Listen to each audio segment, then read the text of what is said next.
Pagi ini kami ada dalam hadirat-Mu, Yes.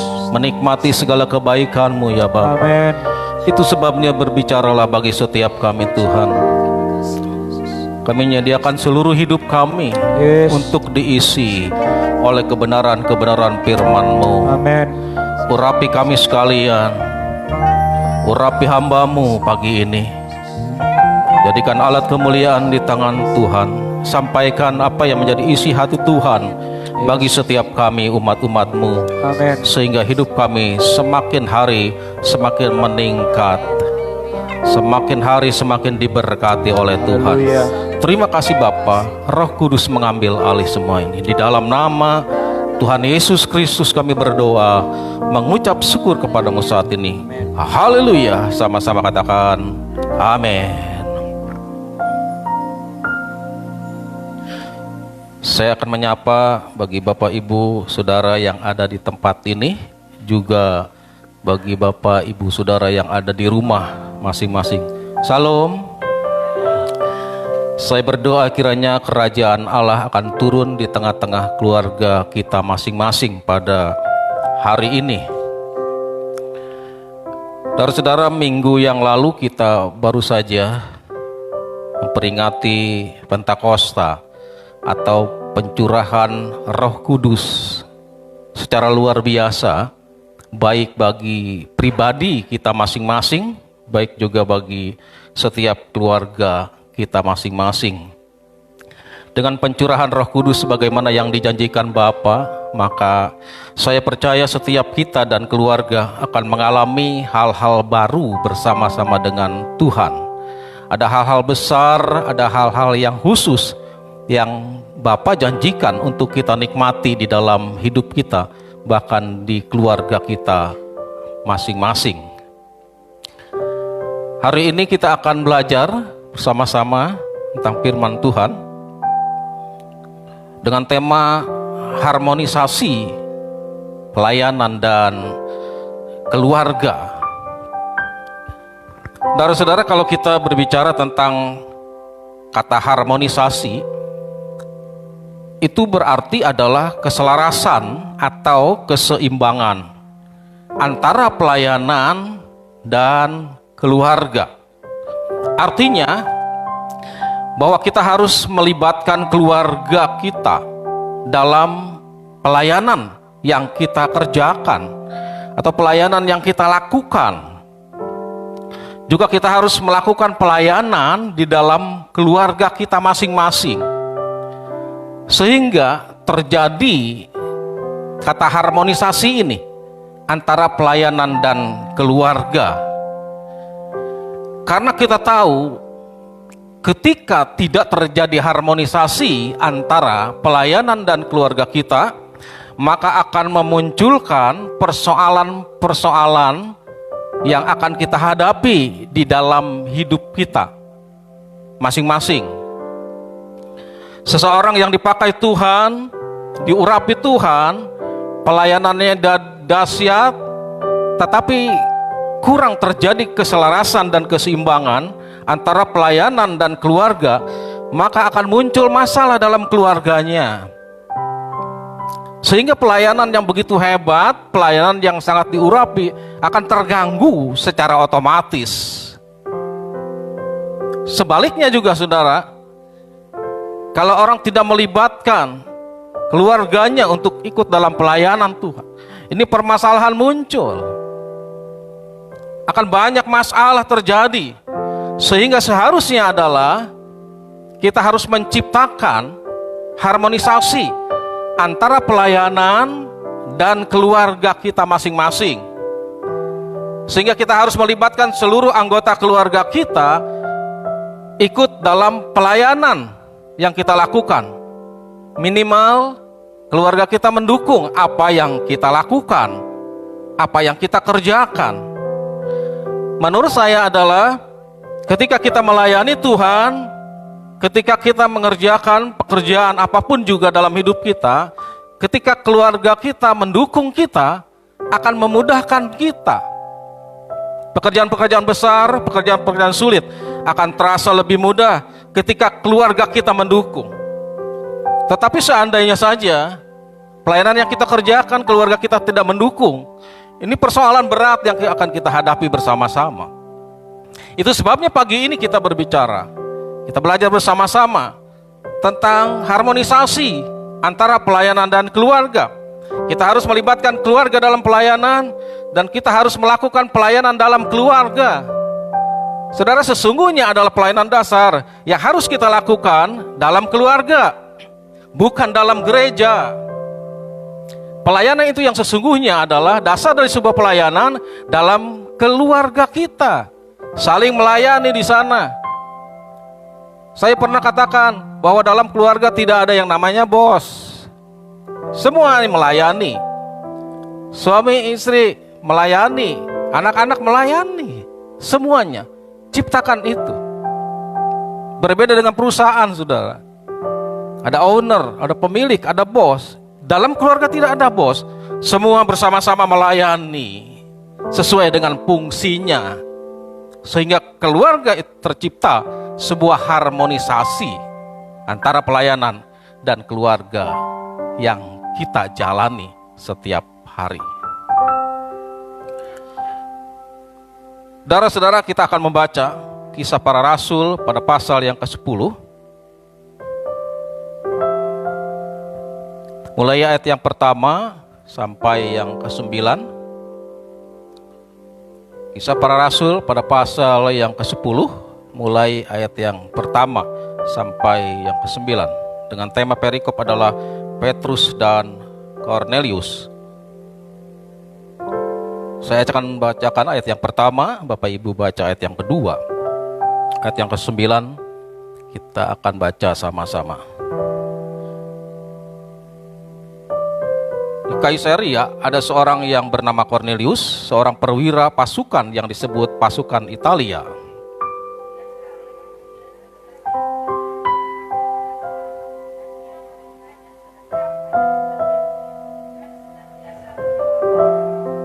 Dalam suatu penglihatan, kira-kira jam 3 petang, jelas tanpa kepadanya seorang malaikat Allah masuk ke rumahnya dan berkata kepadanya, "Kornelius."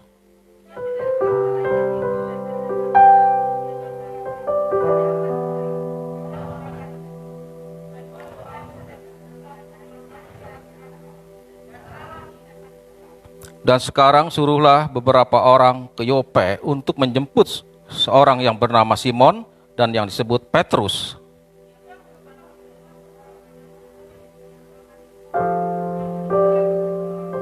Setelah malaikat yang berbicara kepadanya itu meninggalkan dia, dipanggilnya 2 orang hambanya beserta seorang prajurit yang saleh dari orang-orang yang selalu bersama-sama dengan dia.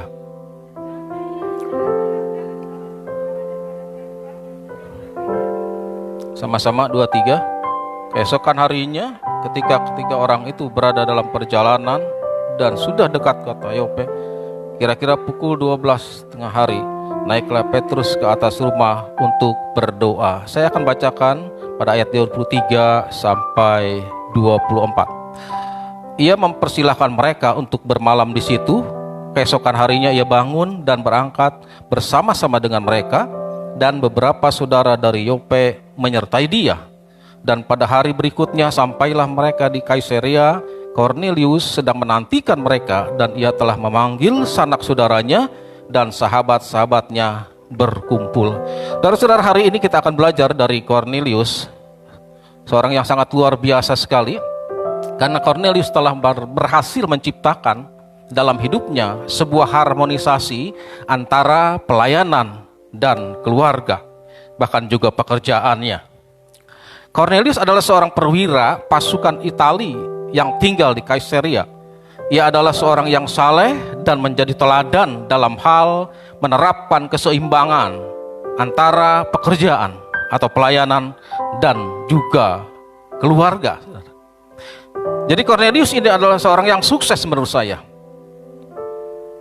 Seorang yang sukses adalah orang yang bisa menerapkan keseimbangan antara pekerjaan, pelayanan, dan keluarga di dalam hidupnya. Kalau orang hanya sukses dalam pelayanannya, dalam pekerjaannya, tetapi dia gagal dalam keluarganya, itu bukan orang yang sukses. Itu bukan orang yang berhasil, saudara. Tetapi orang yang sukses adalah orang yang berhasil menciptakan keseimbangan, harmonisasi antara pelayanan, antara pekerjaan, dan keluarga mereka. Sehingga semuanya terjadi sesuatu yang membahagiakan seluruh anggota keluarga. Saya berharap jangan ada di antara kita, saudara, kita melayani Tuhan, kita melakukan pekerjaan-pekerjaan yang besar, pekerjaan yang hebat, tetapi keluarga kita justru menderita. Itu tidak alkitabiah, itu tidak hal yang diinginkan Tuhan. Tetapi yang Allah ingin adalah setiap pelayanan yang kita lakukan, setiap pekerjaan yang kita raih, juga melibatkan keluarga kita untuk menikmati semua hasil karya-karya yang besar yang telah kita lakukan di dalam hidup ini. Ini menjadi contoh bagi kita sekalian. Cornelius adalah orang yang sukses. Cornelius adalah orang yang berhasil karena dia bisa menerapkan keseimbangan antara jabatannya yang tinggi itu. Dia perwira pasukan luar biasa. Saya percaya kesibukannya luar biasa, jabatannya sangat tinggi luar biasa. Tetapi Cornelius tidak pernah melupakan keluarganya. Terjadi keseimbangan. Tidak ada satu di antara pelayanan, pekerjaan maupun keluarga yang lebih menonjol, yang lebih dominan, yang lebih menguasai. Tetapi semuanya diciptakan seimbang, berbarengan, saudara. Sehingga seluruh anggota keluarganya menikmati dan merasakan apa yang Cornelius lakukan. Dan saudara, Cornelius adalah non-Yahudi, orang yang bukan Yahudi yang pertama yang bertobat dan menjadi Kristen. Serta bukan hanya secara pribadi dia menjadi Kristen, seisi rumah keluarganya setelah mendengar khotbah Petrus sehingga percaya dan menerima Roh Kudus. Cornelius tinggal di Kaisarea, daerah Palestina, saudara-saudara. Seorang Cornelius yang luar biasa. Dia orang yang petobat baru di dalam Tuhan. Dia telah menjadi Kristen karena khotbahnya Petrus. Tetapi saudara-saudara, dalam kehidupannya mengalahkan banyak orang Yahudi yang mungkin percaya kepada Tuhan lebih dulu dibandingkan dengan Cornelius. Tetapi Cornelius telah membuktikan dirinya bagaimana seorang yang diurapi Tuhan.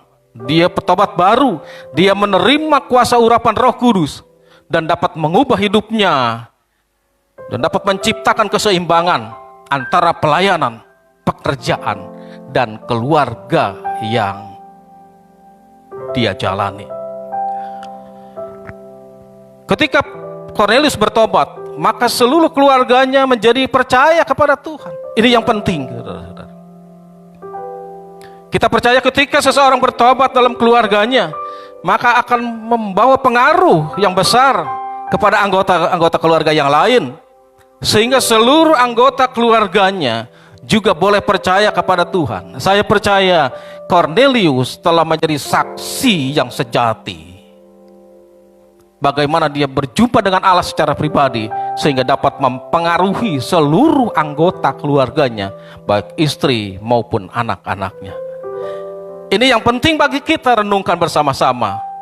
Ketika kita menjadi orang percaya kepada Tuhan, ketika kita melayani Tuhan, di gereja kita diurapi Tuhan, pertanyaannya sekarang bagi kita adalah, sudahkah kita mempengaruhi keluarga kita masing-masing?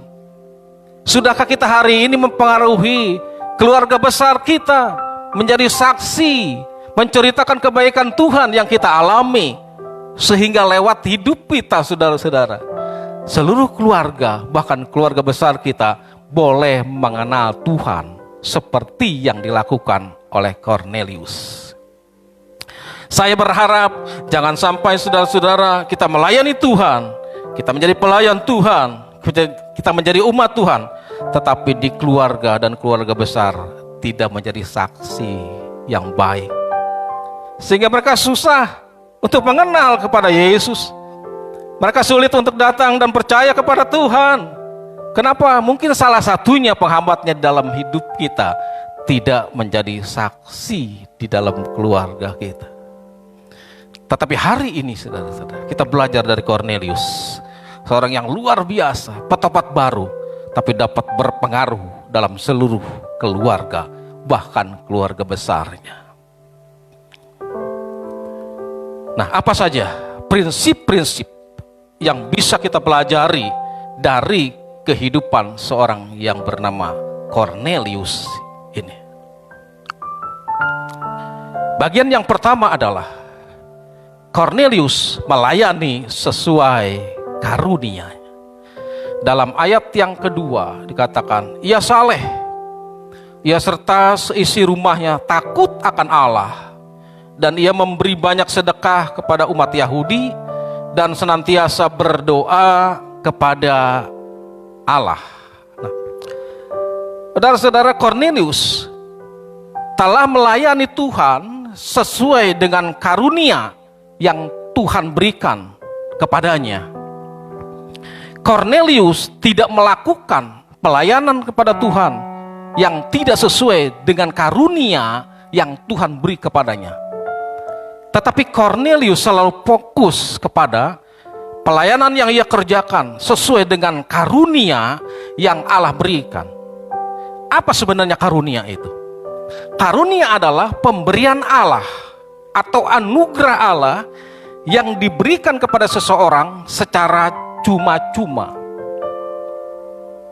Karunia bukan diciptakan oleh diri kita sendiri, tetapi karunia itu adalah pemberian Allah atau anugerah Allah yang diberikan kepada setiap orang percaya secara cuma-cuma. Dan pastikan hari ini bahwa setiap orang percaya telah menerima minimal satu karunia, satu talenta yang Allah telah berikan dalam dirinya. Jadi tidak ada orang percaya kepada Tuhan yang tidak menerima karunia Allah. Tidak ada orang percaya di dunia ini yang tidak menerima talenta yang Allah berikan. Dia pasti seorang percaya kepada Tuhan, Tuhan memberikan karunia-Nya, anugerah sebagai pemberian yang diberikan Allah secara cuma-cuma kepada setiap orang yang percaya kepadanya. Untuk apa saudara-saudara? Bahwa karunia itu untuk melayani, dikembalikan kepada Allah yang memberikan karunia itu kepada kita. Karunia kita lakukan, karunia kita kerjakan bukan untuk diri kita sendiri, tetapi karunia atau talenta yang kita kerjakan harus dikembalikan sepenuhnya kepada Sang Pemberi karunia, yaitu Allah sendiri. Cornelius telah membuktikan dirinya di dalam hidupnya. Dia melakukan karunia Allah, dia melakukan talentanya sesuai yang diberikan Allah kepadanya, sehingga dapat mempengaruhi seluruh keluarga, bahkan banyak orang untuk mereka percaya dan datang kepada Yesus. Saudara-saudara, menurut Roma pasal 12 ayat yang ke-6 sampai yang ke-8 berkata, demikianlah kita mempunyai karunia yang berlain-lainan menurut kasih karunia yang dianugerahkan kepada kita. Jika karunia itu adalah untuk bernubuat, baiklah kita melakukannya sesuai dengan iman kita. Jika karunia untuk melayani, baiklah kita melayani. Jika karunia untuk mengajar, baiklah kita mengajar. Jika karunia untuk menasihati, baiklah kita menasihati. Siapa yang membagi-bagikan sesuatu, hendaklah ia melakukannya dengan hati yang ikhlas. Siapa yang memberi pinjaman, hendaklah ia melakukannya dengan rajin. Siapa yang menunjukkan kemurahan, hendaklah ia melakukannya dengan sukacita. Saudara, sesungguhnya Allah telah memberikan karunia-karunia kepada setiap orang percaya. Dan karunia-karunia yang diberikan Allah berbeda-beda di antara kita. Ada orang yang diberikan karunia Allah, satu karunia, sehingga dia semakin dikembangkan karunia itu. Dan Allah memberikan karunia yang lebih, 2, 3. Masalahnya sekarang adalah ketika kita menerima karunia-karunia Allah, talenta-talenta yang Allah berikan dalam hidup kita, pertanyaannya sekarang adalah, sudahkah kita kembangkan karunia yang Allah beri dalam hidup kita? Kornelius telah mengembangkan ini. Dia telah memfokuskan dirinya kepada karunia yang Allah telah berikan, sehingga hidupnya maksimal, saudara-saudara. Walaupun Kornelius menjadi petobat baru di dalam Kristus Yesus, tetapi hidupnya jauh lebih dahsyat, hidupnya jauh lebih diurapi Tuhan dari orang-orang yang sebelumnya telah mengenal Yesus Kristus. Biarlah hari ini kita melayani dengan karunia kita masing-masing. Layani Tuhan sesuai dengan karunia yang Allah beri di dalam hidup kita. Saudara, salah satu alasan mengapa pelayanan bisa menjadi lebih tajam dan efektif adalah karena dilakukan sesuai dengan karunia Allah. Kalau kita melayani Tuhan bukan dengan karunia kita, maka pelayanan yang kita lakukan adalah pelayanan yang akan biasa dan mungkin bisa gagal. Ada orang-orang, ada pelayan-pelayan Tuhan yang mudah menyerah ketika menghadapi sebuah persoalan di dalam hidupnya. Ketika mereka sedang melayani Tuhan, kenapa? Karena mereka melayani bukan dengan karunia-Nya. Banyak orang ikut-ikutan melayani Tuhan, sebenarnya bukan karunia yang dia peraih dari Tuhan, dan itu tidak akan bertahan dengan lama, sudah.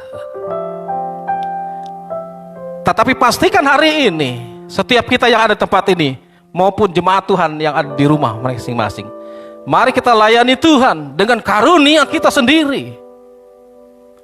Jangan iri dengan karunia yang Allah berikan kepada orang lain, tetapi syukuri dan kembangkan karunia kita yang kita raih, pemberian sebagai anugerah yang Allah beri dalam hidup kita secara pribadi. Kita akan lebih tajam, kita akan lebih efektif kalau kita melayani Tuhan sesuai dengan karunia. Dan karunia itu tidak bisa dipaksa-paksa, sudah. Gak bisa dipaksakan. Dan hal yang penting bagi kita hari ini adalah, sebagaimana Kornelius mengajarkan kita, kita harus menemukan karunia kita masing-masing. Kita harus menemukan, memaksimalkan karunia yang Allah beri di dalam hidup setiap pribadi kita masing-masing.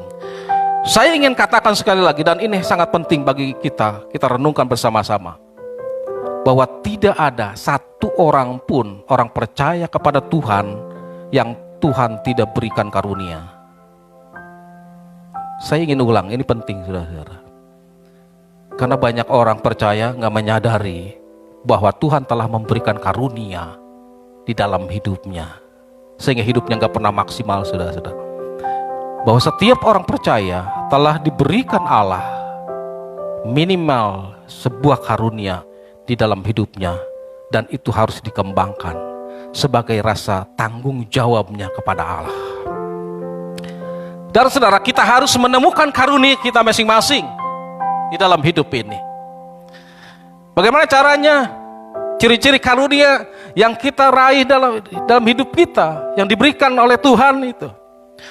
Yang pertama adalah pada saat kita melakukan pelayanan, apapun juga pekerjaan di dalam hidup kita, kalau itu karunia kita, maka itu akan mendatangkan damai sejahtera di dalam hidup kita. Pelayanan yang kita berikan, yang kita lakukan kepada Tuhan, kalau itu sebuah karunia Tuhan, maka kita melayani dengan hati penuh damai sejahtera Allah. Melayani Tuhan penuh dengan sukacita Allah, bukan karena terpaksa, saudara-saudara. Saya pastikan hari ini kalau kita melayani Tuhan dengan terpaksa, itu bukan karunia Anda. Tinggalkan itu, saudara. Itu tidak akan maksimal Anda ada di situ, karena itu bukan karunia. Jangan dipaksa-paksa. Tetapi karunia yang Allah berikan dalam hidup kita, melayani Tuhan dengan damai sejahtera Allah, dengan sukacita Allah luar biasa. Tidak dipengaruhi oleh situasi dan kondisi apapun, tapi karunia yang Allah beri mendatangkan damai sejahtera dalam hidup kita. Di saat-saat pandemi seperti ini pun, kalau kita memiliki karunia yang Allah beri, kita kembangkan, kita tetap ada dalam damai sejahtera Allah, ada sukacita Allah. Karena hidup kita tidak dipengaruhi oleh situasi dan kondisi. Katakan amin. Tapi hidup kita dipengaruhi oleh janji-janji Bapa yang Bapa berikan dan sediakan bagi setiap kita orang percaya. Saudara-saudara, temukan karunia itu. Sebagaimana Kornelius telah menemukan karunia-Nya, dia melayani Tuhan sesuai dengan karunia yang Allah telah berikan dalam hidup Kornelius itu.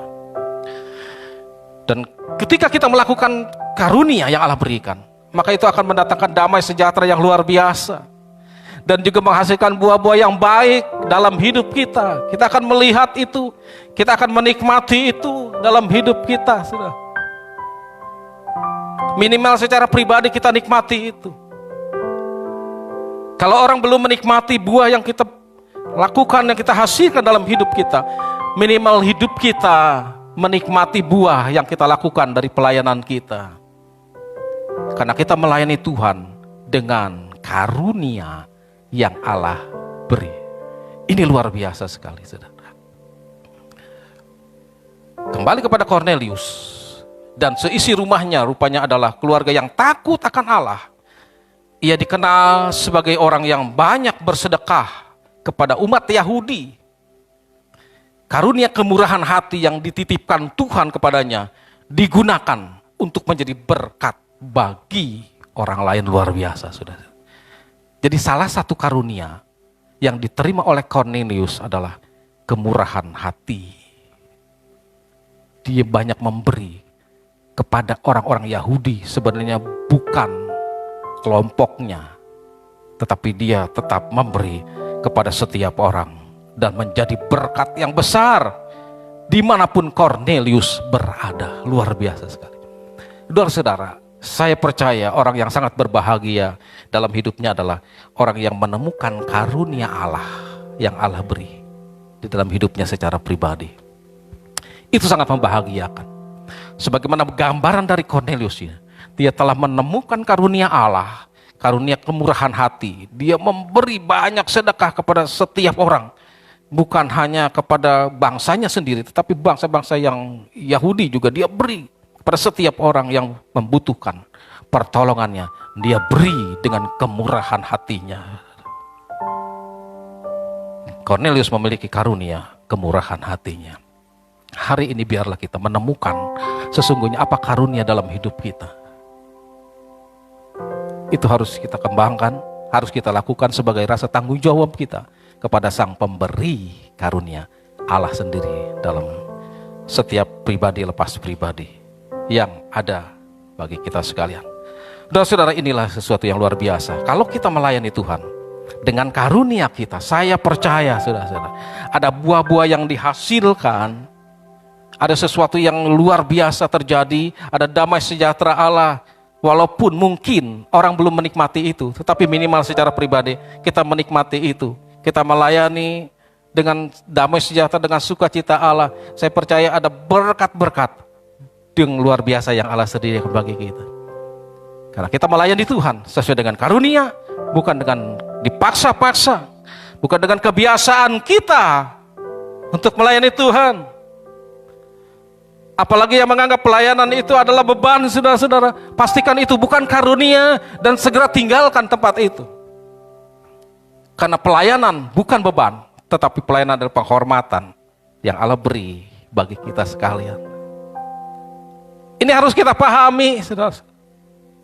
Sehingga kalau kita merasa pelayanan yang diberikan Tuhan kepada kita adalah beban, itu persoalan dalam hidup kita. Kita melayani nggak maksimal, saudara. Kita harus melayani Tuhan dengan damai sejahtera. Jangan mau melayani Tuhan berantem dulu, ribut dulu, saudara. Nggak damai sejahtera itu. Memang banyak persoalan, masalah, pasti tantangan ada. Setiap hari, setiap waktu kita diperhadapkan dengan sebuah persoalan, masalah dalam hidup kita. Tetapi saya ingin katakan, kalau itu karunia Allah, maka kita akan tetap bertahan dalam situasi, kondisi, apapun juga. Sehingga muncul terus dalam hati kita masing-masing ada damai sejahtera Allah yang luar biasa, yang tidak pernah terbayangkan sebelumnya. Ada sukacita Allah, melayani Tuhan itu harus dengan sukacita luar biasa. bukan hal-hal yang luar biasa.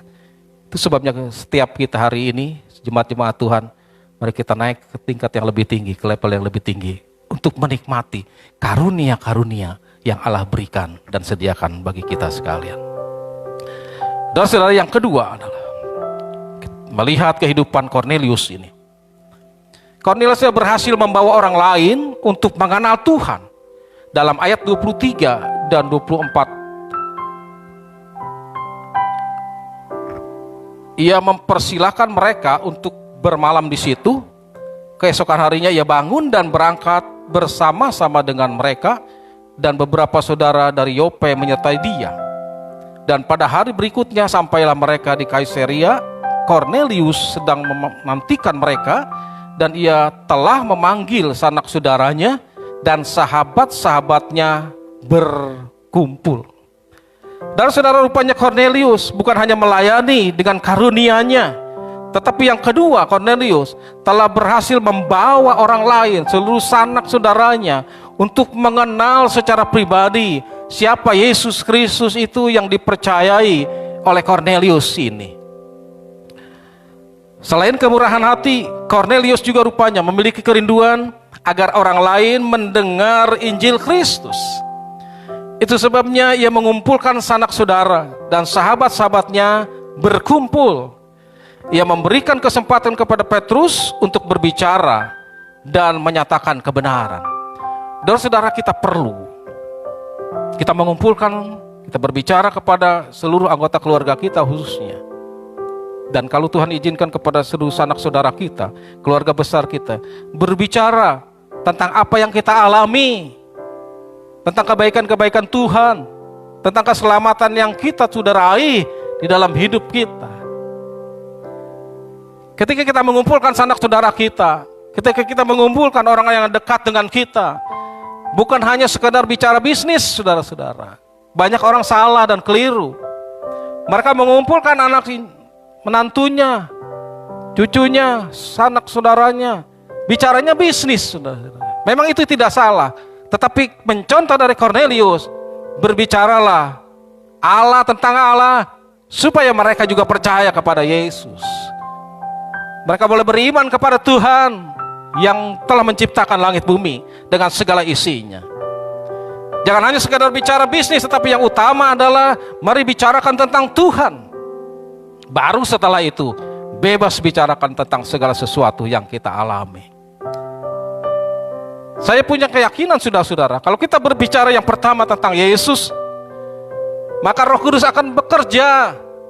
Tetapi sebaliknya, kalau kita bicara yang pertama tentang bisnis, gimana saudara-saudara? Mereka mau percaya kepada Tuhan. Perkenalkan dulu Yesus, perkenalkan dulu Kristus, baru hal-hal yang lain untuk mengikutinya. Ini yang dilakukan oleh Kornelius di dalam hidupnya. Dia mengumpulkan seluruh sanak saudaranya, sahabat-sahabatnya. Dan dia memberikan kepada Petrus, seorang hamba Tuhan, untuk berbicara, menyampaikan kebenaran Allah. Sehingga kita melihat lawatan Allah yang sangat dahsyat, sangat luar biasa. Karena Roh Kudus hadir. Dan turunlah Roh Kudus ke atas orang-orang yang mendengarkan pemberitaan itu. Sebagaimana ayat 44 berkata begini. Ketika Petrus sedang berkata demikian, turunlah Roh Kudus ke semua orang yang mendengarkan pemberitaan itu. Roh Kudus turun, saudara-saudara. Saya percaya, saudara-saudara, kalau Roh Kudus turun, maka yang diberitakan adalah tentang Allah, tentang Tuhan, tentang Bapa, bukan hal-hal yang lain.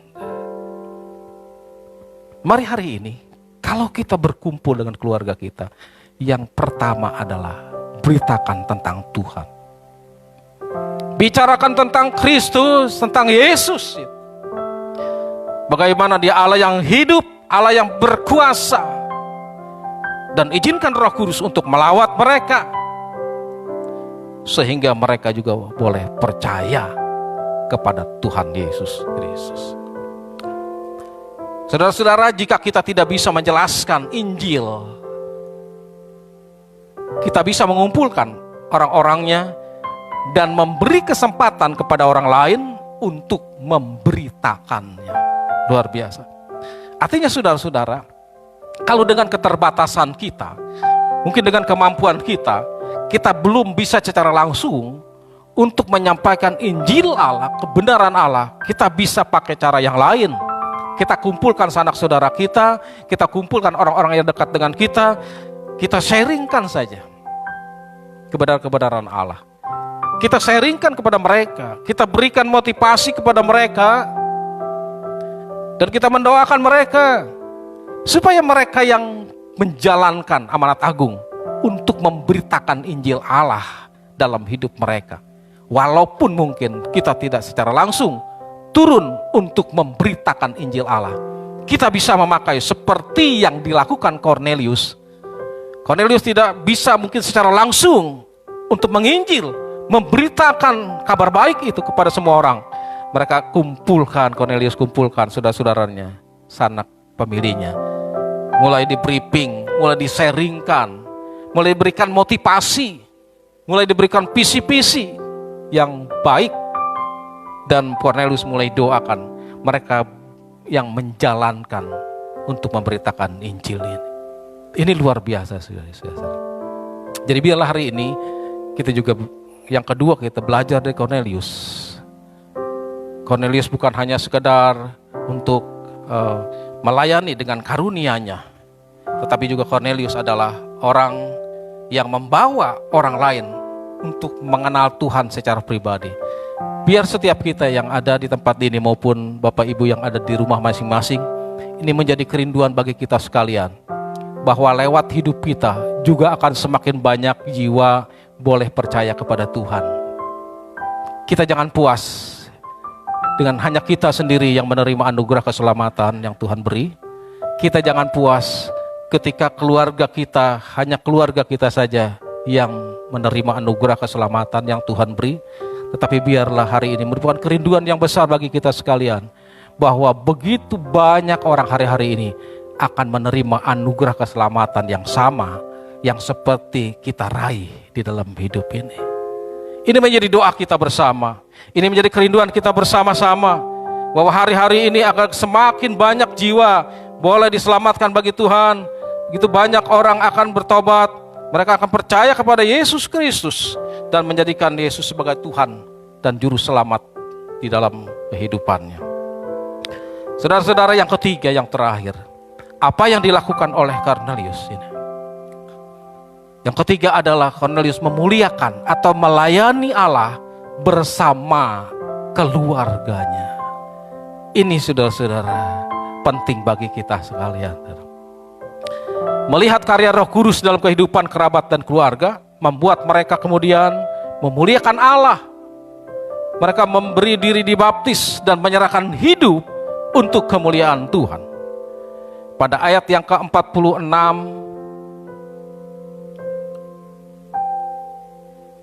sampai 48 saya akan bacakan. Sebab mereka mendengar orang-orang itu berkata-kata dalam bahasa roh dan memuliakan Allah. Lalu kata Petrus, bolehkah orang mencegah untuk membaptis orang-orang ini dengan air, sedangkan mereka telah menerima Roh Kudus sama seperti kita? Lalu ia menyuruh mereka dibaptis dalam nama Yesus Kristus. Kemudian mereka meminta Petrus supaya tinggal beberapa hari lagi bersama-sama dengan mereka. Saudara, Cornelius di dalam hidupnya telah memuliakan Allah, telah melayani Allah bukan secara pribadi. Tetapi Cornelius di dalam hidupnya telah melayani Tuhan, telah memuliakan Allah bersama-sama dengan keluarga. Ini penting sekali, saudara-saudara.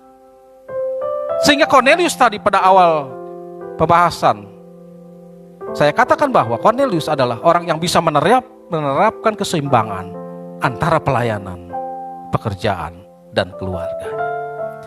Kenapa rupanya ini kunci juga yang ketiga? Cornelius melibatkan seluruh anggota keluarganya untuk ikut bersama-sama melayani Tuhan. Saudara-saudara, saya percaya saya ada di tempat ini pada hari ini karena saya melibatkan keluarga saya. Gak bisa saya berdiri sendiri tanpa doa anak dan istri saya, gak bisa. Tidak mungkin bisa muncul saya hari ini tanpa didukung oleh keluarga. Itu sebabnya setiap kita mari layani Tuhan, muliakan Tuhan, libatkan seluruh anggota keluarga kita, minimal mereka supaya mendoakan kita. Ini contoh yang baik dari Cornelius. Dia melayani bersama-sama dengan keluarga. Sehingga saya percaya kalau kita melibatkan seluruh anggota keluarga kita, maka anggota keluarga kita juga ikut dalam pelayanan yang kita lakukan, yang kita kerjakan kepada Tuhan. Jika kita menetapkan tujuan utama di dalam keluarga, jangan pernah bergeser dari kerinduan untuk mempermuliakan Allah bersama-sama dengan seluruh keluarga. Hari ini biarlah saudara-saudara, kita bangun keluarga kita masing-masing untuk melayani bersama-sama dengan Tuhan. Mari libatkan saudara-saudara. Jangan kita melayani Tuhan, kita hebat di gereja, di keluarga nggak didukung. Ini berat, saudara. Ini sangat repot sekali. Tetapi pelayanan-pelayanan yang kita lakukan, waktu kita melakukan karunia kita, didukung dengan keluarga kita, saudara, sesuatu yang luar biasa saya percaya terjadi dalam hidup kita. Minimal kita bisa lakukan itu, kita bisa rasakan dalam hidup kita. Betapa apa yang kita lakukan adalah sesuai dengan karunia. Dan karunia yang Allah beri dalam hidup kita didukung oleh keluarga kita masing-masing. Dengan anak kita, dengan istri kita. Kita mendukung pelayanan yang kita lakukan kepada Tuhan. Saya percaya pelayanan kita menjadi ringan. Pelayanan kita menjadi sesuatu yang membahagiakan. Sesuatu ada damai sejahtera Allah. Ada sukacita Allah yang melimpah. Saya membayangkan saudara-saudara kalau kita mau melayani Tuhan ribut dulu dalam keluarga. Gimana mau tampilnya saudara-saudara? Dengan muka muram, muka cemberut. Karena tadi ribut dulu dalam keluarganya. Keluarga gak mendukung kita. Ini bahaya. Ini repot sekali. Tetapi waktu kita melibatkan seluruh anggota keluarga kita, ikut dalam pelayanan Tuhan. Jangan one man show saudara-saudara. Pelayanan itu jangan one man show. Artinya hebat sendiri gitu. Saya kan hamba Tuhan, saya kan pendeta. Keluarga saya belum ada yang pendeta. Saya hebat sendiri nih dalam keluarga. Hati-hati seperti itu. Saya kan pemusik. Saya kan WL yang hebat. Keluarga saya belum, nggak bisa semua. Hati-hati saudara. Kejatuhan akan segera terjadi. Mari hari ini seperti Cornelius yang telah lakukan. Dia melibatkan seluruh anggota keluarganya. Saya mau melayani Tuhan, saya didoakan di rumah sudah oleh anak dan istri. Saya minta doanya saya. Mungkin jemaat-jemaat Tuhan lupa suka doain saya, tapi anak dan istri saya nggak pernah lupa doain saya, itu minimal. Tapi saya percayalah, jemaat-jemaat Tuhan di tempat ini selalu mendoakan saya, para hamba-hamba Tuhan. Kenapa? Karena saya juga mendoakan Bapak Ibu Saudara. Kebangetan kalau ada jemaat Tuhan yang nggak pernah doain hamba Tuhan. Itu kebangetan. Kenapa? Karena hamba Tuhan selalu doain jemaatnya. Mari kita saling mendoakan satu dengan yang lain. Di rumah doa setiap hari Rabu pastikan semua jemaat didoakan di sini. Doa Sabtu pagi jemaat Tuhan semua didoakan. Jangan lupa hamba-hamba Tuhan didoakan, karena hamba Tuhan bukan orang super. Kalau tidak didoakan, didukung doakan jatuh. Apalagi dijorokin hamba Tuhan, nyungsep saudara. Mari doakan seperti yang dilakukan oleh Cornelius ini. Libatkan seluruh anggota keluarga kita untuk kita sama-sama dalam melayani Tuhan. Dan berikan motivasi-motivasi yang baik, motivasi-motivasi yang benar bagi keluarga kita untuk mereka melayani Tuhan. Saya percaya saudara-saudara, tidak ada jemaat Tuhan tempat ini yang melarang keluarga untuk melayani Tuhan. Itu kebangetan tuh kalau gitu saudara-saudara. Ada anaknya mau melayani Tuhan dilarang saudara. Tapi saya percaya nggak ada lah di tempat ini ya. Mungkin di tempat-tempat lain sih banyak. Ada keluarganya mau melayani Tuhan dihalang-halangi, nggak boleh. Kenapa? Karena tidak mengerti karunia yang Allah telah tempatkan dan berikan secara cuma-cuma dalam hidup secara pribadi. Saudara-saudara, biarlah kiranya hari ini setiap keluarga-keluarga kita, mari kita ciptakan keharmonisan itu terjadi antara pelayanan yang kita lakukan dan keluarga kita, sehingga terjadi keselarasan, keseimbangan, memunculkan damai sejahtera dan sukacita ilahi yang besar. Saya percaya waktu harmonisasi terjadi antara pelayanan dan keluarga, maka berkat-berkat Allah sebagaimana janji Bapa itu akan dicurahkan dalam setiap keluarga kita masing-masing. Amin. Tuhan memberkati.